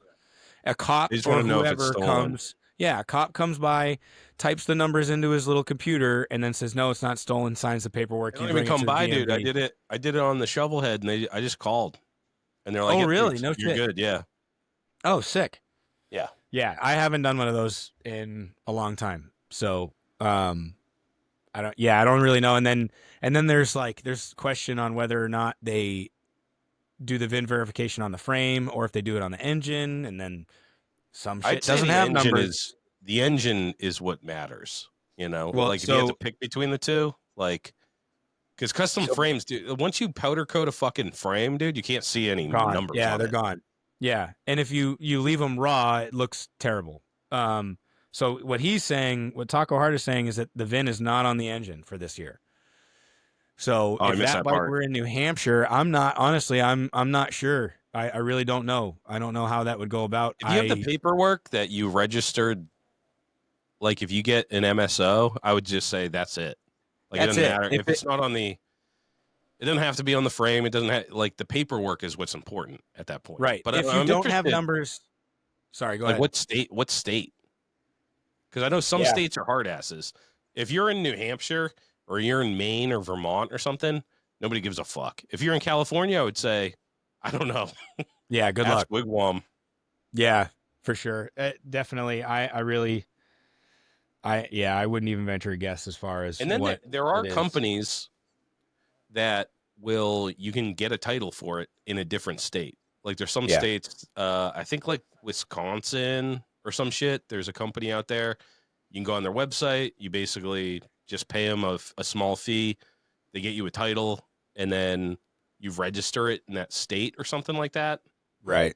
Or you can register it in your own state with the title, with this new I title. really think if you have, there's no numbers on your motor, so they can't take any motors off that. And you have motors on your frame, whatever frame you're going to put it in, it's no longer about that engine. That engine's just a part of the assembly. It's the frame that's serialized. So as long as you have a set of numbers on there, I think you should be able to get a If you have title an for it. MSO, you're good to go. Yeah. This is my opinion. Me too. Because you can use that to register the fucking thing. So if a cop And really Yeah, wants to go be ahead. a dickhead, then just be like, "I'll see you in court." Yeah. They can't confiscate the bike and right. impound it and take it away from you. Just be like, well, maybe until your court date or something. Yeah. But always go and fight it and be like, I got the fucking paperwork right here. It's legit. Right. It's roadworthy, you know? And if your donor bike, unless it's like a twisted wreck and it's all fucked, if it's papered, keep it papered. Don't take the numbers off that and put it onto this new thing if this new thing has an MSO. Yeah. If you have an keep MSO, the numbers on that frame, legit. because there's plenty of us out here, right here, looking for a frame that I can turn into a hardtail frame that comes with numbers, because none of my bikes have numbers. So I wouldn't change anything on that donor frame unless it's like a really fucked up frame or something that like nobody ever wants or whatever, because you didn't say what bike. So I'm just kind of assuming Harley. If it's a Harley frame, leave the numbers on it and sell the fucking frame. And if you don't want it, fucking know shit anyway. So I would just say, I mean, if you want to, just fucking register the donor. I mean, right? Like register that, and then your new frame doesn't have any numbers on it, and you just be like, they're painted. It's under the paint, you know? Yeah, but if you're paperwork. If you're getting a new frame, if you're buying a new Paco or a new gas box, you are going to have an MSO with that. Period. They are going to send you that paperwork. You are going to get an MSO. So that's what I would recommend. That's probably the path of least resistance. Buy a Paco or a gas box frame with its own MSO. Title it on that. Put the fucking motor in. Put whatever you want to do in. Title it off that. Leave the stock shit alone. Especially if it's like an older Harley frame or something like that. People will pay money for it just because it's legal. And you can legally sell it to them so that they can legally register it and put whatever the fuck they want it. You know what I mean? Like, because it's in your name, at least in New Hampshire, you can just write a bill of sale on a fucking napkin and I give you $15 or whatever for that frame. And now I have a legal frame. So you could help somebody out or help yourself out in a future build. So I wouldn't throw it out. Yeah. Yeah. Yeah. Try to keep it as much above board as possible, but yeah. All right. I don't even understand this last question, but it sounds funny. Greasy Pringle 69. Austin Butler and his leather jacket and cigarettes versus a drunk rhino, similar to when y'all interviewed Big Truth. Who wins? Who's Austin Butler? He's the star of Bike Riders. The guy who played Benny in Bike Riders. Oh, the young guy, the main character there? The actor, yeah. I'd whoop his motherfucking ass, dog. When you were as drunk as you were at Chop Ahead? Oh, yeah, dude. That's when I throw my haymakers. I would love to see that. Just kidding. I'd get the shit kicked out of me. Dude, I don't usually get that tuned up. I've never seen you. I was in rare form that day. Yeah, I've never seen you that fucked up. And I drink a lot. That was wild, dude. Yeah. Yeah, there's something in the water.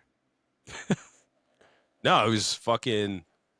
I'm not supposed to drink with this medication, and I'm definitely not supposed to drink that much tequila in the middle of the day. Yeah. So I just got way too drunk, way too quick. But yeah. What else are you going to do at Chop Ahead? I'm going to redeem myself, dude. I hit a Big Truth. I'm like, dude, I'm coming to the Dipper. We're doing something. I got to fucking... That was pathetic, dude. Nah, that was fine. I was fucked up. That was a canon moment like for this podcast. Yeah, I mean, as a lifelong alcoholic, I don't like getting that fucked up. I never get that fucked up. I don't like to like lose control and black out and fucking pass out with my face on a microphone. Yeah, that's so yeah, Austin Butler would beat my ass drunk or sober, dude. That dude is an actor. He's fit. I'm a fucking old, fat, bald guy. And if I was that drunk, like when I was interviewing Big Truth, I wouldn't even call it interviewing. I was sleeping. I was like, When you were in the room. the first half of the show, I was keeping it together. But Oh yeah, you were. we even talked about it on the show. Like once you do that fourth tequila shot, it diverges. Yeah, Yeah. for sure. I took the fourth, the fifth, the sixth, and dude, I think I counted it. It was like 8 tequila shots. I think you did 8 shots. Yeah. Plus the Malort, plus all the beers, plus this medication that you're not supposed to mix with alcohol.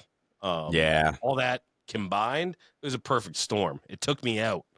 But it was awesome. But I think that Austin Butler would beat the shit out of me no matter what.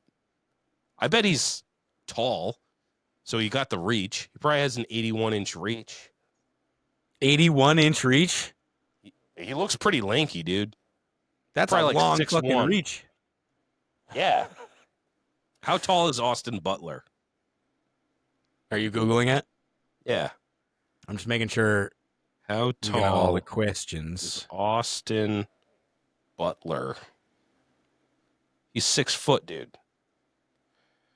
Can You're I almost Google 6 what's his foot. reach? What's Austin Butler's reach? 79. Damn. Some fucking long arms. Yeah, dude. I mean, I don't think it would be a fair fight. Drunk Rhino. Now, if I just had some beers, I'd give him a run for his money. I fight dirty, bro. Yeah. Yeah, And it's I'd a be calling situational for thing. help. I'd be like, Dan, get in here. Not for nothing. We don't know I don't nothing like getting about. beat up. I don't know anything about Austin Butler. I don't know. Maybe he's a fucking. I don't know. Maybe he doesn't know how to Dude, fight. I just Googled him, and he doesn't look like he did in the Bike Riders movie. He looks like Taylor Swift.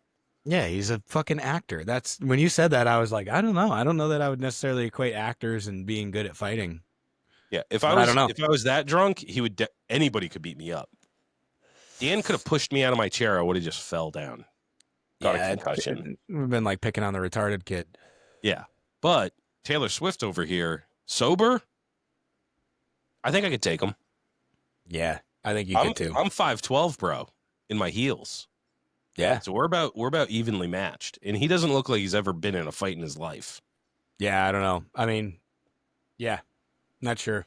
Dude, I don't. I'd throw on some beatdown music, get all There you hyped. go. I'll bite off his fucking nose, dude. That's right. Put on some fucking pissant. Did we get all the questions? As far as I saw, yeah. Mine kept doing this cool thing where it just kept reloading. So I was scrolling, and it was like 100 times I scrolled, and it just kept going. I was like, "Fuck, there's no way we got all of these," but it just kept re-showing the same questions. Oh, that's cool. Cool feature, Instagram. Yeah. Thanks, Zuckerberg. Fucking Zuck, dude. Thank you guys for all the questions. That was sick.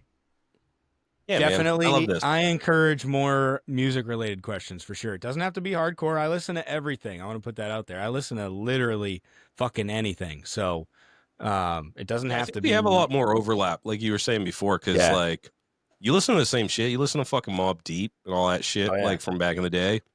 Dude, yeah, 90s gangster rap is one of my favorites. It's Yeah.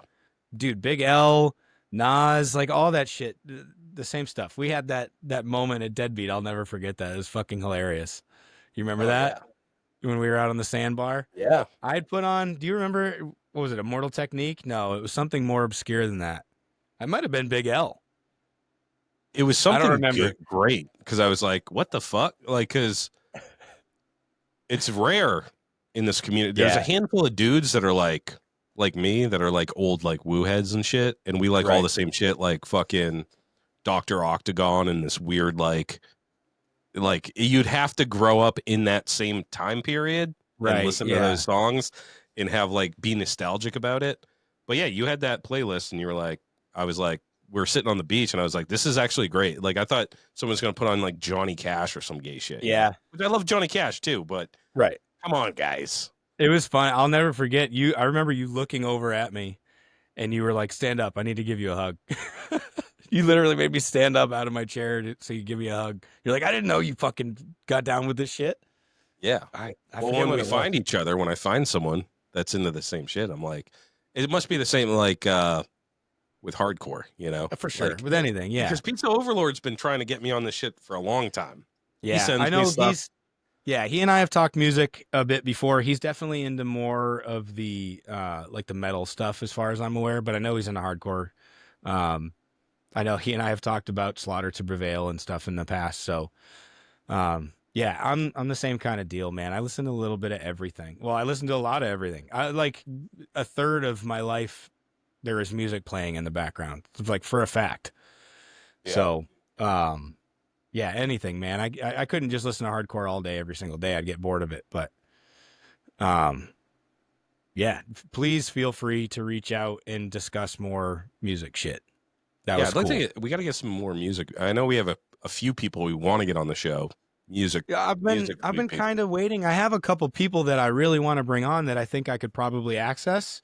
But I want there to be an established, like, that's also something that we do on this podcast. You know what I mean? So if we can get more of the music conversation and shit rolling, I just I don't want to bring in somebody who's in, potentially like a bigger band or whatever, and they go through our back catalog and they're like, why the fuck am I going on this podcast? They never talk about hardcore music or whatever. You know what I mean?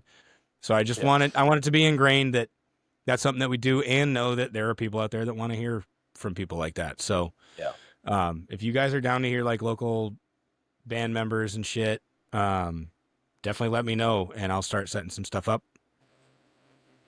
Yeah, and I think a good place to start is just like people that you know. Dude, that fucking music thing's going on again. Hopefully that doesn't play. Yeah. Oh man. Yeah, dude, the fucking soundboard's just been it's fucking haunted, dude. It keeps on playing music. And before we started recording, we were like, where the fuck is that music coming from? It's the goddamn soundboard just randomly doing it. So that's something I have to figure out. That'll be fun. But I think a good place to start is we talked about a few people that are that you know, and are in the music scene and are friendly. I think that would be a good place to start. That would be cool. Yeah. That are friendly. There's not very many people that like that. We hang. They're into chop. There's like right. There's a Venn diagram. They're at the chopper shit, and they're also at your music shit. For sure. And I'm doing a whole Wu-Tang episode, by the way. I'm going to the fucking last Wu-Tang concert ever in the fucking garden, dude. And I'm gonna do a whole episode on just the Wu-Tang discography, the whole thing. Sick. So I gotta figure out that music thing because I want to play clips. Yeah, for sure. Yeah, we got to look into that. Fuck. Hopefully you guys don't hear music right now. I don't hear it. Okay, good. It is playing, but all right, let's shut this bitch down. Happy Friday, motherfuckers. I'll see you tomorrow at the Last Spot of Chopper show. We're going to be hanging tough.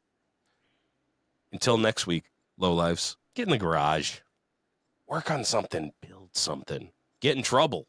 Fuck the police. Fucking MSO, bitch. Have fun. And don't you ever stop chopping.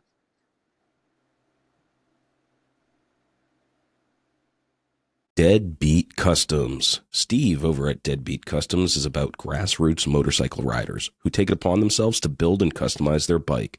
They offer parts for all Harley-Davidson models and also custom parts for choppers, bobbers, trackers, and cafe racers. When it comes to building a custom motorcycle, they carry the best brands available.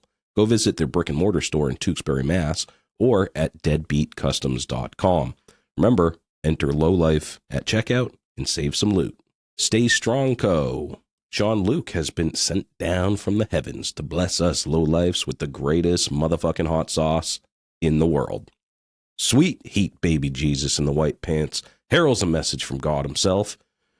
This hot sauce is for your food. Keep it off your butthole. The shits, and the hotter than hellfire Lowlife chopper sauce. Go to staystrongco.org today and grab yourself the holy trinity of hot sauces. Oxford Code Choppers. Chris is the original bad boy from Oxford, Connecticut. From frame restoration and repair to handlebars and hardtails. Hard parts for hard men. His hardtails are expertly TIG welded and installed in-house. Made of USA-made steel, cast axle plates, he is your man for the hardest shit to hit the East Coast since Hurricane Bob. Find him on Instagram at oxfordco.choppers. Steel City Blacksmithing. Josh specializes in handcrafted steel work right outside of Pittsburgh, Pennsylvania. Anything from custom motorcycle parts to hammers and tomahawks. Don't get it twisted. If it can be twisted, he's twisting it. Check him out at steelcityblacksmithing.com today.